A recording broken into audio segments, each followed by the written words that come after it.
Irjen Verdi Sambo diduga gunakan kekuasaannya tutupi kasus tewasnya Brigadir J. Irjen Verdi Sambo, mantan Kadif Propam Mabes Polri yang dicopot oleh Kapolri Jenderal Listio Sigit Prabowo, diduga gunakan kekuasaannya untuk menutupi kasus tewasnya Brigadir J. Karena masalah ini pula, Irjen Verdi Sambo kemudian digelandang ke markas Brimob untuk menjalani pemeriksaan etik. Menurut informasi bahwa Irjen Verdi Sambo diduga gunakan kekuasaannya untuk menghilangkan barang bukti CCTV yang ada di lokasi kejadian. Dari hasil kegiatan pemeriksaan tim gabungan, Wasriksus ini pengawasan pemeriksaan khusus terhadap perbuatan Irjen Verdi Sambo yang diduga melakukan pelanggaran prosedur dalam penanganan tindak pidana meninggalnya Brigadir J. Kata Kadif Humas Mabes Polri, Irjen Dedi Prasetyo, pada Sabtu 7 Agustus 2022 malam, seperti dikutip dari tayangan YouTube Kompas TV. Dedi mengatakan bahwa pelanggaran yang dilakukan Irjen Verdi Sambo ini memang berkenaan dengan masalah CCTV yang ada di rumah dinasnya.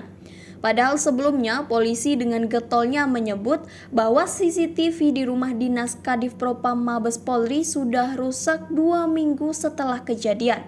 Dedi kembali menegaskan bahwa sejauh ini Irjen Verdi Sambo belum dijadikan tersangka.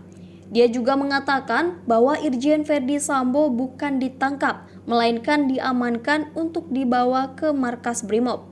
Saya meluruskan beberapa informasi yang sudah tersebar di beberapa media dari hasil komunikasi saya dengan tim sus.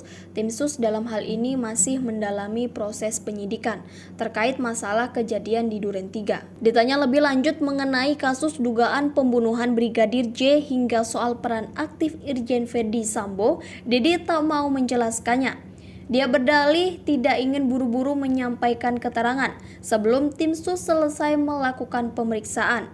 IPW desak Kapolri pecat yang halangi pemeriksaan. Irjen Verdi Sambo diduga turut serta berupaya menghalangi proses penyidikan dan pengungkapan kasus dugaan pembunuhan Brigadir J. Irjen Verdi Sambo disebut-sebut berperan mengambil CCTV yang ada di lokasi. Karena banyak oknum polisi yang terlibat dalam menghalangi pengungkapan kasus ini, maka Indonesian Police Watch atau IPW mendesak Kapolri Jenderal Listio Sigit Prabowo untuk memecat semua pihak yang terlibat. Sanksi disiplin telah menunggu 25 orang yang sudah diperiksa, termasuk juga adanya dugaan tindak pidana obstruction of justice pasal 221 atau pasal 233 KUHP yang bisa diterapkan kepada mereka. Selanjutnya IPW mendesak agar kepada mereka yang melakukan obstruction of justice dalam perkara pengungkapan kasus Brigpol Y atau Brigadir J ini diberikan sanksi pemberhentian tidak dengan hormat. Tegas Ketua IPW Sugeng Teguh Santoso seperti yang disiarkan kanal YouTube Kompas TV. Sementara Komisioner Komnas HAM Hoirul Anam mengaku sudah memeriksa sejumlah handphone milik anggota polisi yang diduga terlibat dalam kasus tewasnya Brigadir J. Menurut Hoirul Anam, pihaknya sudah memeriksa 10 HP dari 15 HP yang ada. Dari 15 HP, 10 HP sudah diproses, dan kami tadi lihat berbagai keterangan yang ada dalam HP tersebut, metode kerjanya untuk mendapatkan keterangan dan lain sebagainya, kata Anam. Anam mengatakan bahwa pemeriksaan 5 HP lainnya akan dilakukan pada pekan depan. Anam mengaku tidak bisa menjelaskan karena alasan proses penyidikan.